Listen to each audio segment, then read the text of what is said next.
Before we get started though, I have a question. I have a food question. I feel like I always have to ask something food related, mostly because I didn't eat breakfast. I wanted to know what's something that you eat that other folks think is weird that you hate having to defend. Cause yeah, mine is tripe. Wow. Yeah. Yeah, and you know, I was just telling folks that I'm pescatarian, but I can still eat some tripe. Yeah, my body can process that. Yeah. I didn't know cow foot was like that till I saw that cow foot was like that. There's a couple of things. I like to mix pretzels in almost like any sweet thing. And I know that's not that weird, but like my level of love is the thing that borderline's weird. You see, I gotta tap in, and I'm not even supposed to be eating dairy, but we just gonna have to. I ain't gonna lie, I ran out of milk yesterday and I had some cereal with some coconut water and it was kind of weak, but like, I ain't gonna lie, like I understood why somebody might do that. Have you heard of people doing that? Nah, it was like it's like a last resort type situation. No, I haven't. I just invented this. That's crazy. Yeah, that's, you know. I had a little bit of milk, but it wasn't enough. It wasn't enough. Did you put the little bit of milk as well? Yeah, I put the little bit of milk at first. Yeah. You already know, it's your girl Naira, and this is Shit Talks. What's good, everybody? It's Naira, and we're back for another episode of Shit Talks. I got some guests here with me. You want to tell us who y'all are? Yeah, Makafui, Chicago born, founder of Fourtune House. Period. You said that so like chill, like I'm the founder of a art, organization, Yeah. What is Fourtune House? From Ghana. It's a creative company. We started something that's around bringing ideas to life. So that's kind of what we do. We got an art center on the low end, kind of do everything under the sun. Period. Shout out to Fourtune House. And you are? Yeah, my name is David Johnson. I am the founder and executive director of True Chicago, and also the co-founder and executive director of Kindred. So True Chicago is a ecosystem for young artists. The mission is to just empower young artists to own their creative future, to have ownership of what's possible for them with their talents. And then with Kindred, really the focus is just being a guide to help brands have healthy relationships with communities. And we do that through all kinds of cultural consulting, but then also creative executions as well. All right. Thank you guys for humoring me. So cool. So where are y'all families from? Yeah, I mean, for me, it's kind of difficult, like, cause my mama's side from Ghana, but like really from Nigeria, like we just like 1 or 2 generations Ghana, and then my pops is a descendant of slavery. So we got family like in Georgia, Mississippi, Tennessee, like kind of all over the place. Like people stopped in different places. So it'd be hard to really say where we from for real, but from a whole bunch of places. But right now, like family Chicago, family Ghana, some here. Yeah. Nice. That's beautiful. And what about you? Where are some states that folks are from? Absolutely. I actually just last weekend before this past one was at a family reunion in Cotton Plant, Mississippi, which is where my people are originally from. So it's kind of strange. My mom was adopted into a black family that lived in Harvey, and I say a black family because she's half Jewish and half black. And because of that circumstance, she was living with the Jewish family, and once her skin started to get darker and her hair started to curl, they were like, well, we should find a different place for you. So she wound up in Harvey in the south suburbs, and then my dad's side that was in Cotton Plant, eventually, the same Great Migration story, wound up in Chicago, and specifically in Harvey as well. So both sides of my family come from there. Nice. So is like family history or culture something that's like that was automatically presented to y'all as something that y'all just regularly talked about, or is it something that y'all had to seek for yourselves? Yeah, I feel like it's interesting because for my pop side of the family, probably when I was a shorty, it's crazy. I actually just found like a film picture of me when I was like a little kid. My parents had did like a kind of like an exhibition at my mama's store. Well, my cousin did with a book that she made, which like had my family history like in it on my like grandfather's side, like the Boone family.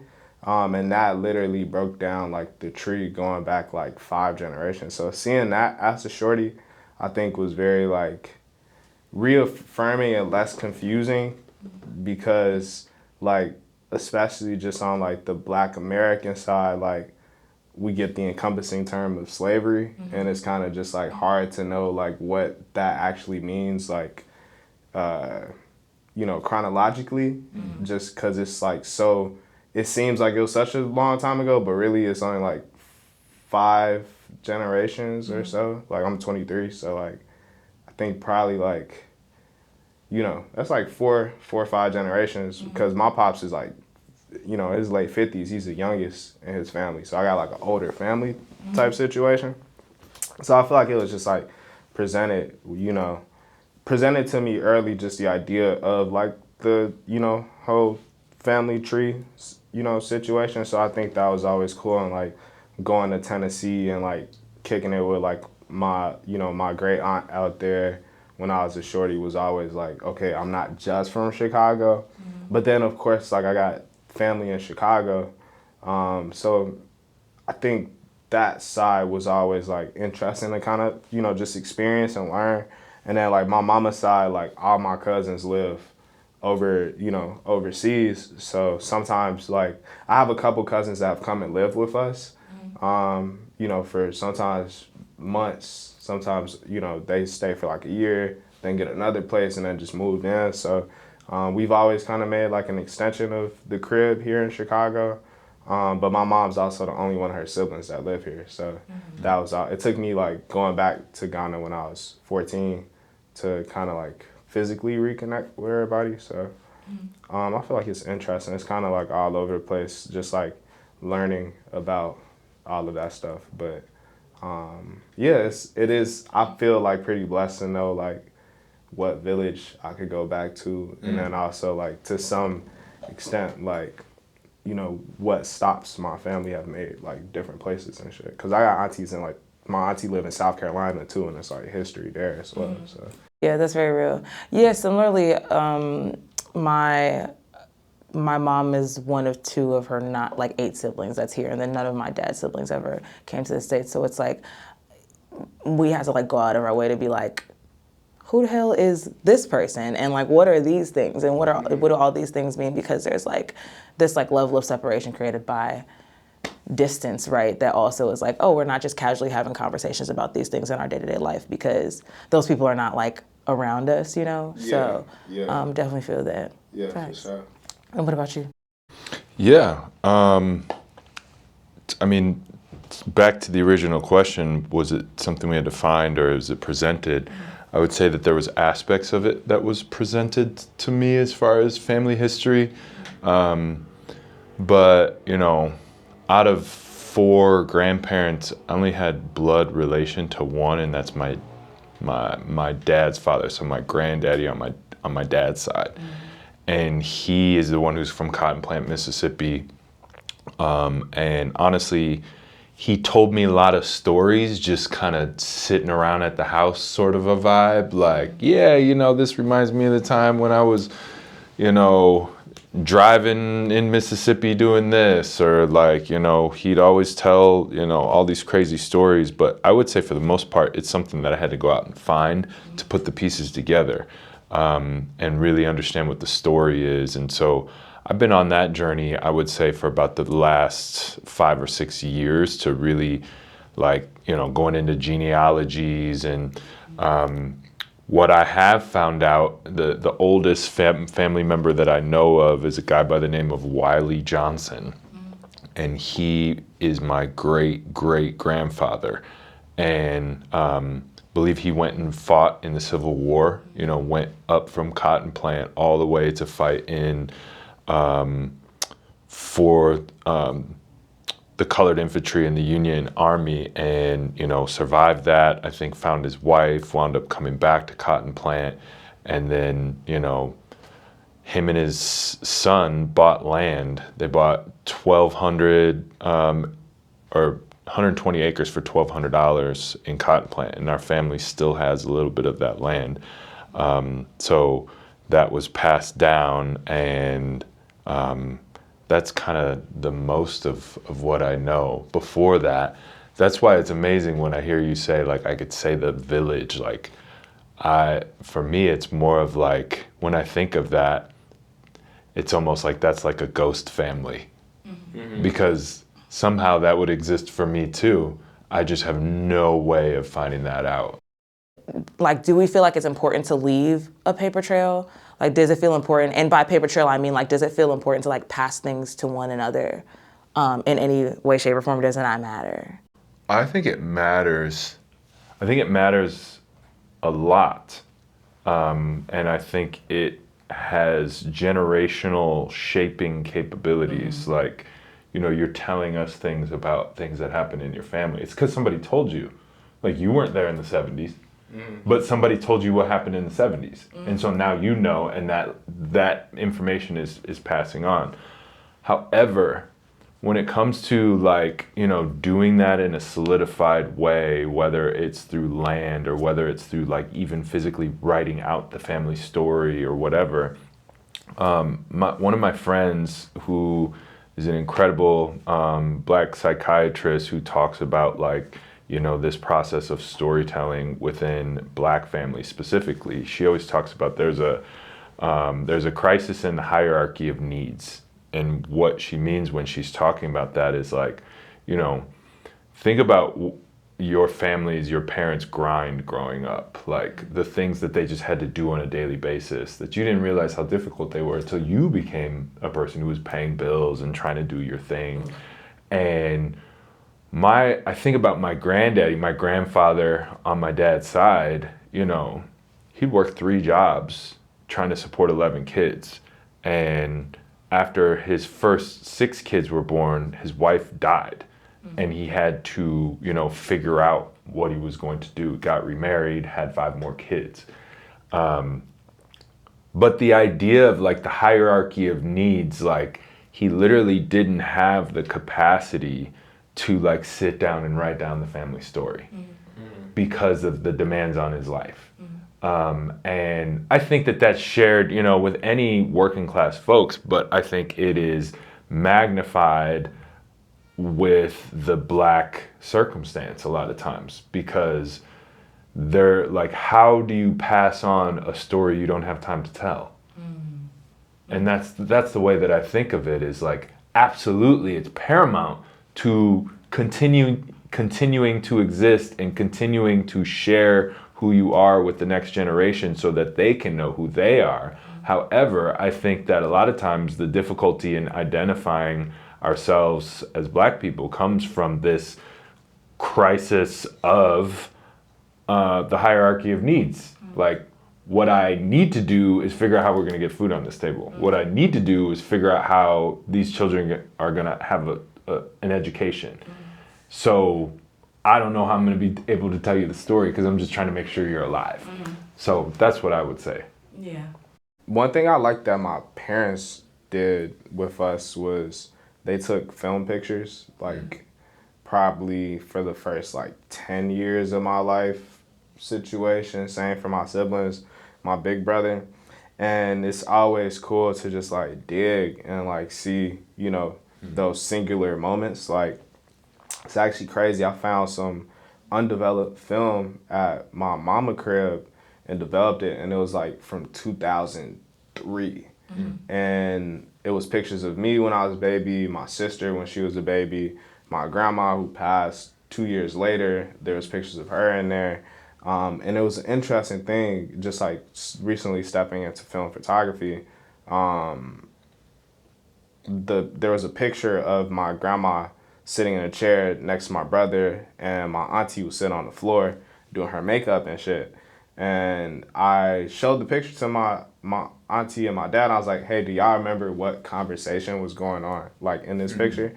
And they literally, remembered it, even though it was like a single frame from 20 years ago. Wow. You know what I mean? On like a random like, I think it was a picture taken in like November or something like that. It bookmarked it for them. Yeah. Like the way we're gonna look back at it is gonna change. Like a screenshot, if you met your partner on Instagram or something, like that screenshot of sliding to the DMs is like at some point might. Yeah, if he's just like, and here's the first time my dad J down on my mom. Does it, if you dogtail every single page in a book, like, do you start remembering what your bookmarks are? Well, like, no, I think I love the image that you described with your family, with, your auntie on the floor putting on her makeup, all of that. It's what I hear when you're saying that is, here's people that were busy living life. They were busy being in the moment, and now we're busy capturing the moment. And I forget who it was, but there was an author that talked about, going to the Louvre and like walking up to it in Paris, and it's this beautiful sight, and he couldn't see one person that was just standing there looking at the Louvre because everybody was taking pictures of it. So he was like, nobody was there as much as they were spending time trying to capture a moment where they could be there later. Yeah. Do you know what I'm saying? Yeah. Whereas like the image of your family, they were busy being there. Yeah. And we're busy trying to capture something that will let us be there later. So talk to me about meeting your cousin, right? Like what has happened as a result of these connections, like of knowing these things? When the third to last time I was in Ghana, was my first time seeing my grandma since I was 17 years old. So me at 17 was a completely different version of myself than going there at 22. And something that was the philosophy that I carried, that I think I have because of for the most part the way like my peoples are, is like the whole thing of coming as you are. And that was like a really like I wouldn't say surprising, but it was good to like feel embraced. Similar to what you're saying, the thing that I feel right away there is of this little bit of anxiety of like, do I fit into this story, or am I going to be accepted as authentic in some way? Because right away, like I'm sure some of your family in Ghana or anywhere might be like, oh, you look like so and so, or to me, what that's saying is you're us, like you're with us. I can see it on your person. The way your eyes, the way he just laughed, looked like his uncle. Like that for me was like, when I went to Mississippi and they said right away, like, oh, you're a Johnson. I'm like, there's something that felt like I received a warm hug in some way, and that I didn't even know I needed. And I think that that's especially challenging. Well, I'll just say when I went there, I was taking some photos like I usually do, and one of my cousins that I hadn't met, her name was Nanye, she came up to me and she was like, "Hey, are you a photographer?" I said, "Yes." We exchanged social, and she was like, "Hey, what is this, conference that you're doing?" And I was like, "Oh, it's a conference for young creatives. You should totally come out." She lives in Tampa, and she decided to come out on a whim, and she came and stayed at our house. I'd never met her. So our connection was, her great-grandmother was my grandfather's sister. And so it's like we're at, my crib, and neither one of us have had like a full conversation ever. But we share blood. Like we share... Sure. Like the way she talks is similar to the way I talk. And we're like it's almost like we're in a dark room that's like getting brighter and brighter and brighter as we talk. And I don't know. I think it's challenging at times because with black people specifically, there's this feeling of like, hey, and I think with everybody, but specifically with black people, it's acute because it's like, I want to make it better than the folks before me had. I want my grandfather would say, I want this to be better than what I experienced. And so now I'm working on that for my kids. But the challenge with that is so often for black people, I find that, making it better means going towards where opportunities are. Well, in America, especially in our cities, that happens to mean where white people are a lot of times. And at least that's the notion. Whether or not that's true is a different conversation. So it's like, oh, I want you to go to these schools. I want you to go to this neighborhood. I want you to, have access to this kind of food and whatever. And each step into those areas of new opportunity, it's like, yes, I'm providing something for my family that previous generations didn't have, but I'm also stepping away from a cultural aspect that identified me.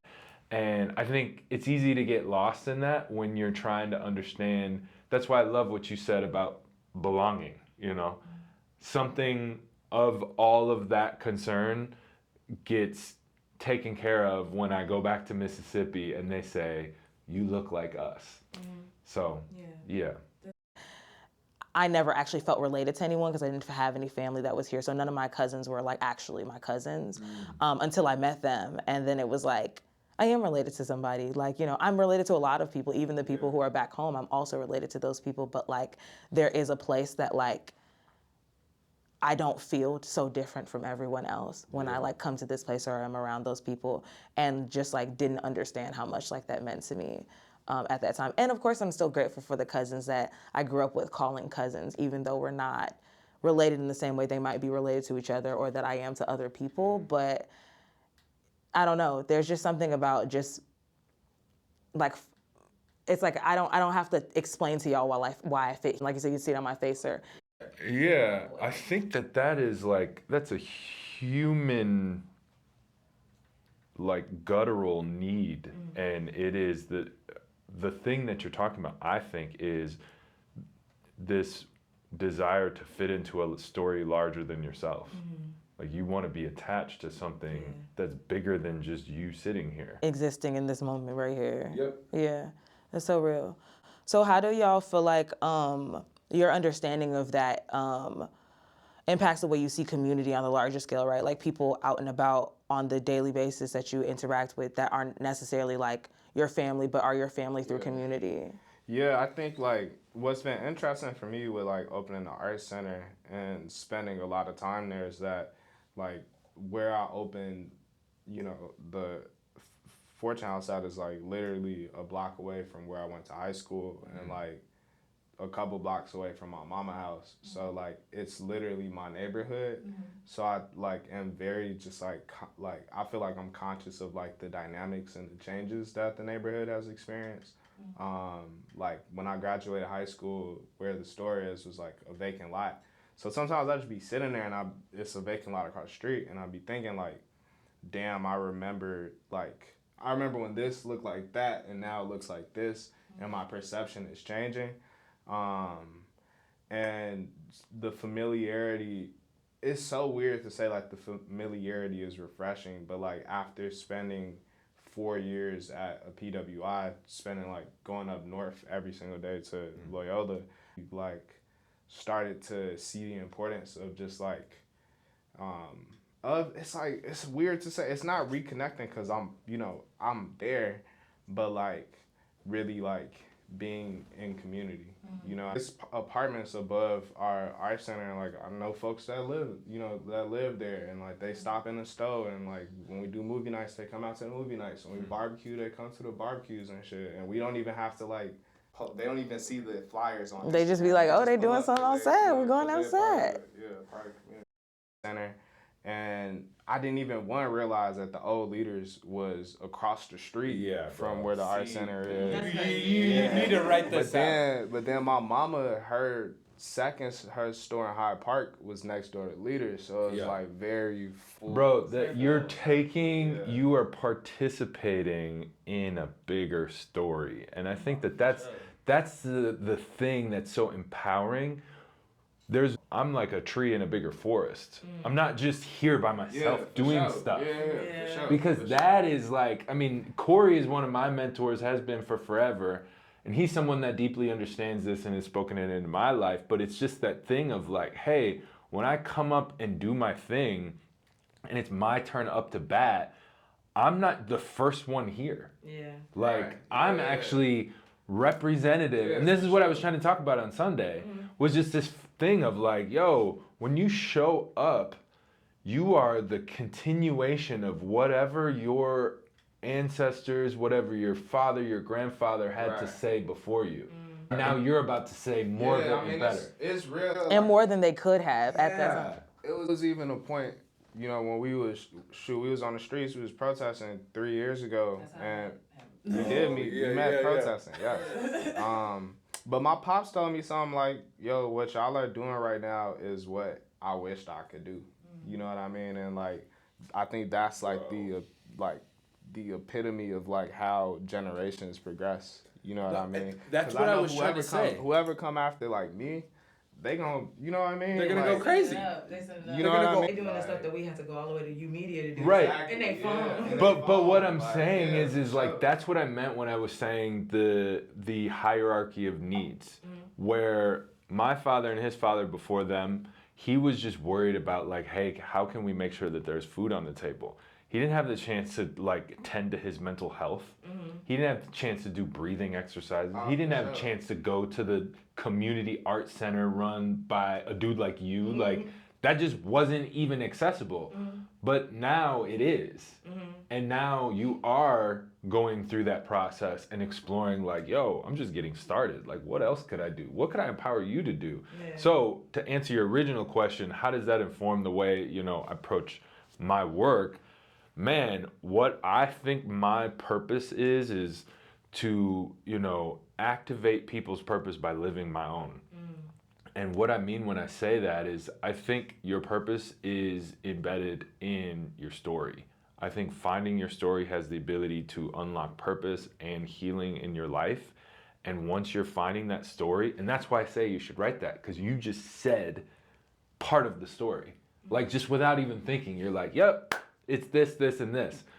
And you're acting within that. And when people act within their story, it is incredibly powerful, the impact that they can have. So all of my work with True Chicago, all my work with Kindred, at the end of the day, it needs to be doing that. At the end of the day, everyone that I'm inviting into a space is here. We are trying to help each other find our story and find out what we need to do, what our role is within that story.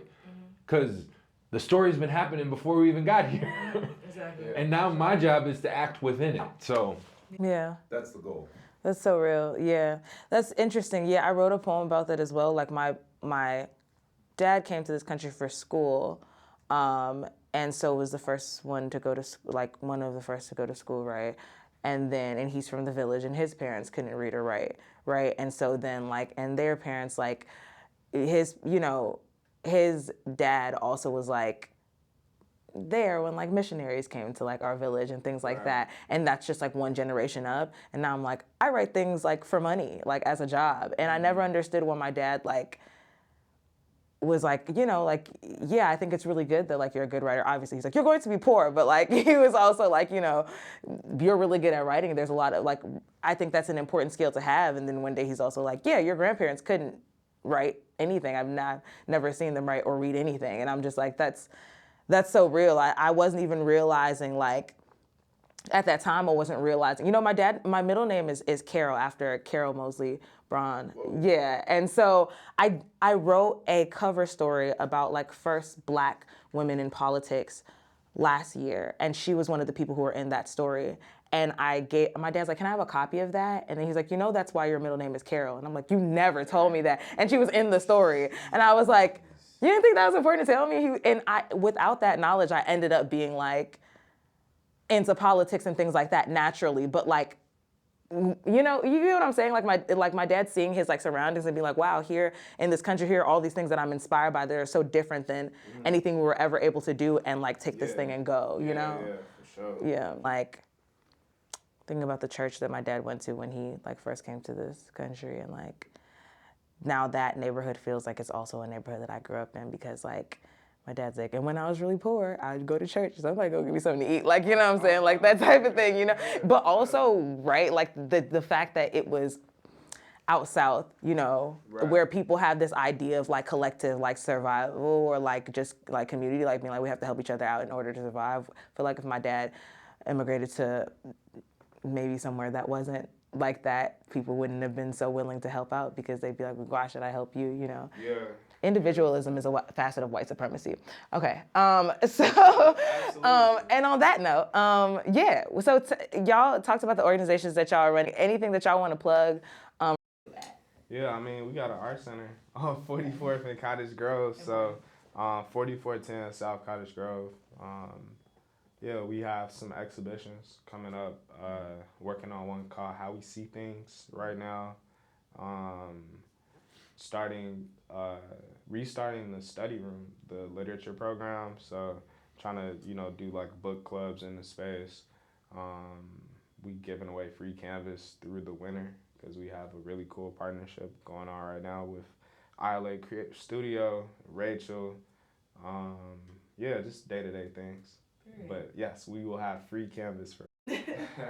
Yeah, we just had our conference, and we'll have the same conference at the end of next summer for True Chicago at the Chicago History Museum. But then we do regular mentorship programs where we do portfolio and mentorship reviews, and that's open to anybody who wants to check it out. And really, it's just a chance to get your work looked at by a high-level creative professional.